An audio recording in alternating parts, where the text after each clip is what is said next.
this is Thalia MK and we are at CXO 2.0 Conference Dubai 2024 and we have with us Ms. Fanan Aboalrob. She is a neuroscientist, study of drug addiction in relation to stress. She works in Kent State University, United States, Ohio. First of all, congratulations. Thank you for blessing us with your presence. How does it feel to be here? What is your moment feel like right now? First of all, thank you so much for inviting me, especially here in Dubai. It's a prestigious conference and significant conference to be here.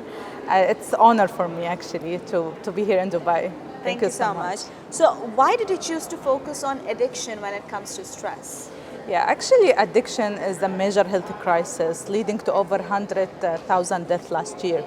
And early child neglect leads to 75.5% of all child maltreatment. So having a traumatic childhood, such as physical, sexual, emotional abuse, increases the risk of anxiety, depression, and learning deficit, and that coincide with opioid use disorder. And most studies, they focus just on addiction or stress individually. I choose to combine both to find the treatment for both post-traumatic stress disorder and drug addiction, and to see if there is any relationship between both. And that's very logical because mostly people don't get addicted for fun. They usually maximum most of the time is because they are stressed or something they just want to ease their mind to. Exactly. It's amazing. So what model of early childhood neglect are you using in your study? Yeah, so I use the maternal separation. I work with the animal, rat. Okay. So I do stress the animal by separating the pups from their mom 3 hours daily for 18 days. Then I use a model called the conditioned place preference. So in summary, just I'm going to talk about it. So you can bear the animal with fentanyl in one chamber and placebo on the opposite chamber for 8 days on alternating days. Then we test the animal to see if the animal spends more time on the drug-beared chamber. So if the animal spends more time on the drug-beared chamber, that means the animal addicted. Wow. This is so interesting. This is so awesome. Okay, why did you choose fentanyl as the metric of assessing drug-seeking behavior? Yeah, fentanyl is very strong. It's like 50 times stronger than heroin and 100 times stronger than morphine, and able to cross the blood-brain barrier within 1 to 2 minutes after administration. And most people, they don't know about that, just they want to try it, and unfortunately sometimes from the first dosage become lethal. So it's very, very dangerous. So like people know more about meth and crystal and all of these kind of addiction, which is like famous, like we know about it from movies and stuff. This one is very new, or is it like it has been around for a very long time, this fentanyl? Yeah, fentanyl is synthetic, so this is make it more dangerous because they can make as much as they can. And most people are dying from fentanyl. It's like 75% from fentanyl. Okay, so what are the implications of using adolescents versus adult rats in the study? Like, what is the difference? Yeah, that's a good question. I focus on adolescents because adolescents are 17.5 more times more likely to develop opioid use disorder. And you know, this age, usually they're curious, they like to try new things, and they have peer influence. And they don't think about the consequences. Yeah. Exactly. So they just want to try it, and they see the social media sometimes. They told them, okay, this drug will give you muscle, or this drug make you lose weight. Yeah. So unfortunately, they want to try it without thinking or reading any study. And that's what makes it really dangerous. So what are the main challenges you faced in your study? So actually, the first thing, my study contained male and female. So most of the study, they use just male or female. And it's hard to control how many pups I'm having because I'm studying babies. So sometimes we don't control how many male or female we have. And also another thing, the dosage for the fentanyl, we had to do optimized methodology to find the optimized dosage work for both male and female.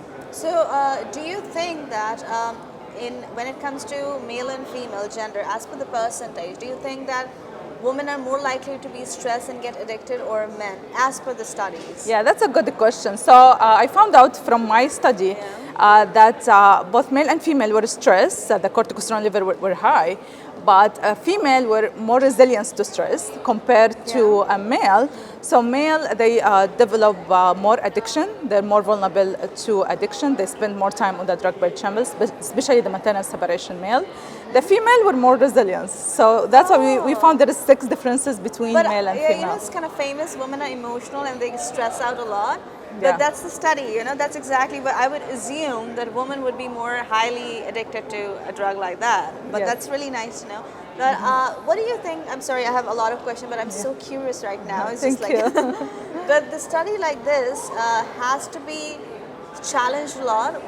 As you said, you're in the United States, but if you go to the other countries, they will be very resistant to let you study about these things because they don't want to have this knowledge out that it can be one of the reasons, and it can also implement that work stress is there, or the people around them is making them stressed, and the country can not feel that, it's higher in a good level or a standard. So how do you face challenges when it comes to different countries, and if you want to continue studying in different beside United States? Yeah, this is also not just depend on the country. Yeah. This is depend on the person itself. So some people, they're really more vulnerable to other, or some people they like to just try whatever any people does. So it depends on the person itself, and it depends if the person has self-confidence, so they don't just copy whatever they see.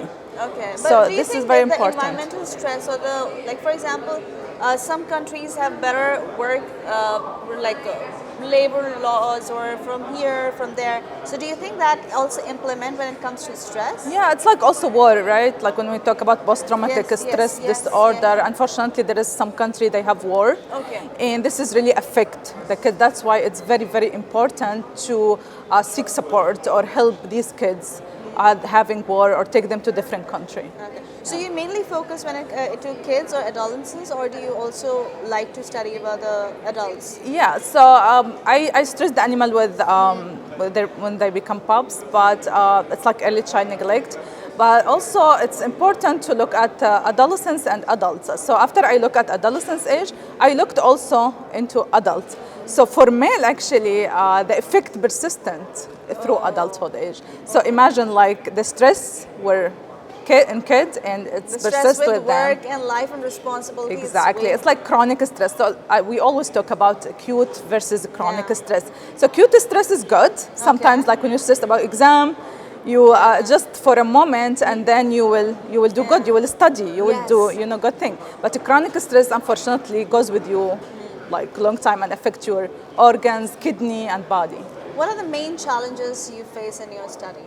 Yeah, so like I told you, like male and female combined together, that make us increase the sample size. Okay. And the dosage also for the drug is very Do you important. think that the stress I'm so sorry, I'm so curious. I'm asking so many questions. Just really interesting for somebody to actually focus on a study which can affect and help all over the world. It doesn't matter which part of the world you are, because this is happening. So when it comes to challenges, I just want to know, like for an example, when you are, as you said, there is stress in adolescents and adults. Do you see the change with the study? Like there are betterment happening, like the stress level decreasing, or the patients of this drug or addiction decreasing after the study? Oh, so the problem, like especially with male, like I told you, it persists. So even with adults, so we didn't give them any fentanyl during adult. It's just we test them. So we stopped the drug, and for 30 days, and then we just test them to see if they still have memory retrieval. And unfortunately, they still have it. So that's meaning it's really go with them long time. What are the most interesting findings you found so far? So the finding? The most interesting findings so far, beside the percentage adolescents and adults, what is the most recent thing you found that, you know what, this can work and help us out? Yeah, so we found actually a treatment. We published a paper last year. Oh, amazing. Yeah, so we used a drug called D-cysteine ethyl. And this drug actually work as a preventative, prevent the reward-seeking behavior with fentanyl. And we're working also on another paper with two drugs, Temple and N-acetylcysteine. And so far we have really great results. So now we are in animal trial. We work with rats. And hopefully next step we have to move to a human trial. Okay, it's still on the trial basis. Yes. Okay, perfect. So, did you find any potential drugs or treatment, as you mentioned? But Yeah. how do the studies result align with the existing human studies? Yeah, that's a good question. Yeah. So actually, this result actually consisted with a previous human study that the early child neglect affect with fentanyl affected the male more than female, and that goes with the sex differences between male and female. Okay. And what is the future direction beside these studies? Are you planning to tell other world beside the US? Like as you're working in Ohio, are you going to go on conferences and tell these or launch this drug to other countries? Is Yeah, that the this plan? is actually very important. Like most students, just they focus on reading paper or book. For me, it's very important to go out Yeah. and explore and talk about this to all around the world. To educate it, yes. Exactly. We should actually also raise awareness to school, university, to prevent this problem. You know, when we treat the cause, like the root cause, this will help in the future to get rid of the addiction crisis. So it's very important. Is there any advice or something you would like to give to the parents? Because, of course, as you work with adolescents, the main stress and everything is at home. Yeah. Like, is there any advice if you see the kid going towards stress or the environment is good, but it's stressful for the kid? As you said, it varies from person to person. So, do you have any advice for the parents or guardians or caretakers? Exactly. So the parents, they should be friends with their children. They should support them. They should know where they go, hang out with, where they go exactly. It's very important to know their friends. Because you know, if they become friends with the parent, they will talk to them, and it's very important. If your children have this challenge, you should support them.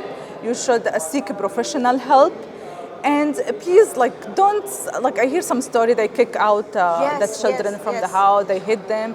No, just be friends and seek professional help always. You know, if you admit the problem, this is sign of strength. And always remember, recovery is possible. That's amazing. Any thoughts? How is your conference experience with us Yeah. at the CXO 2.0? Yeah, actually, I didn't know what to expect because it's my first time here in Dubai.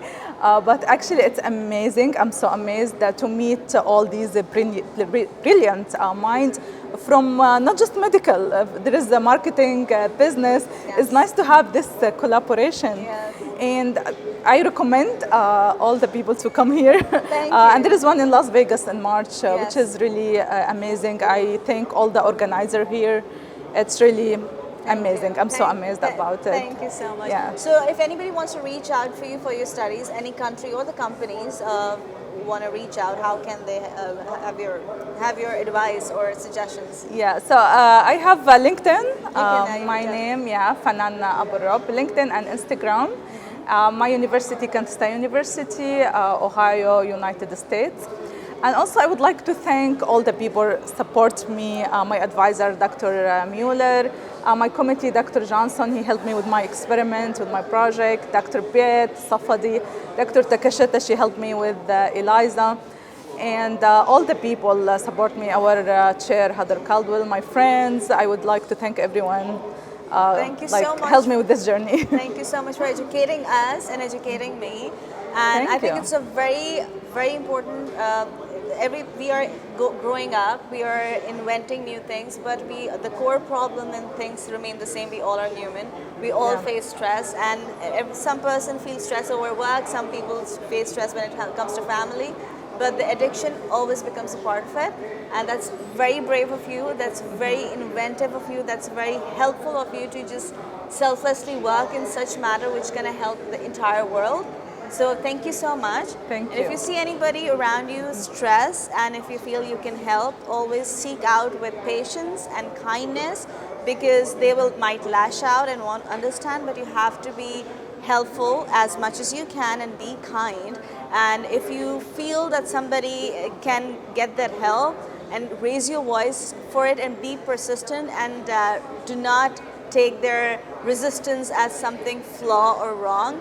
Everybody have their own levels of goods and bads, so just be kind. It's very, very, very important. Be helpful if you can. and keep smiling. And this is Talia MK signing out. Thank you. Thank you.